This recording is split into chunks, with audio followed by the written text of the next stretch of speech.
నీ నోరే కదా నిన్ను శ్రమంలోకి నెట్టేసింది. ఎంతవరకు దౌర్భాగ్య స్థితిలో నువ్వు పడిపోవడానికి నీ నోరే కదా కారణం. ఎప్పటికీ మారవా ఇంక నువ్వు? ఎప్పటికీ నీలో మార్పు రాదా?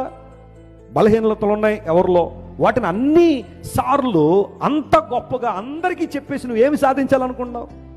జాగ్రత్త వినండి. ఎవరైనా అలాంటి పుకార్లు పట్టుకొచ్చి వ్యర్థమైన మాటలు వాళ్ళ మీద వీళ్ళని చెబుతున్నారంటే మీకు తెలియాల్సింది ఒకటేనంటే, ఈరోజు వాళ్ళ గురించి మీకు చెప్పారు, రేపొద్దున మీ గురించి ఇంకోళ్ళు చెప్తారు.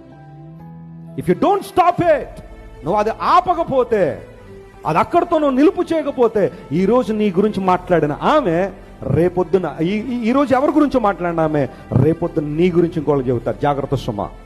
అనవసరంగా నీ కుటుంబ పరువును పాడు చేసుకోవద్దు. ఎంతవరకు నువ్వు నష్టపోయింది చాలు, ఆ డ్యామేజ్ అయిపోయింది చాలు. కాచుకో, నీ నోరు కాసేయి, నీ నోరు కట్టేసాయి.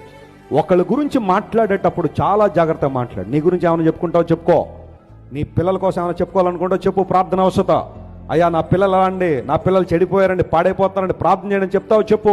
ఇతర పిల్లల గురించి కానీ, ఇతర కుటుంబాల గురించి కానీ, ఇతరుల భార్యల గురించి కానీ, ఇతరుల భర్తల గురించి కానీ తెలిసి తెలియకుండా మాట్లాడ కుటుంబాలను పాడు చేసావా, దేవుని లేఖనం సెలవిస్తూ ఉంది, నువ్వు పాడైపోయే రోజు చాలా దగ్గరలో ఉంటుంది.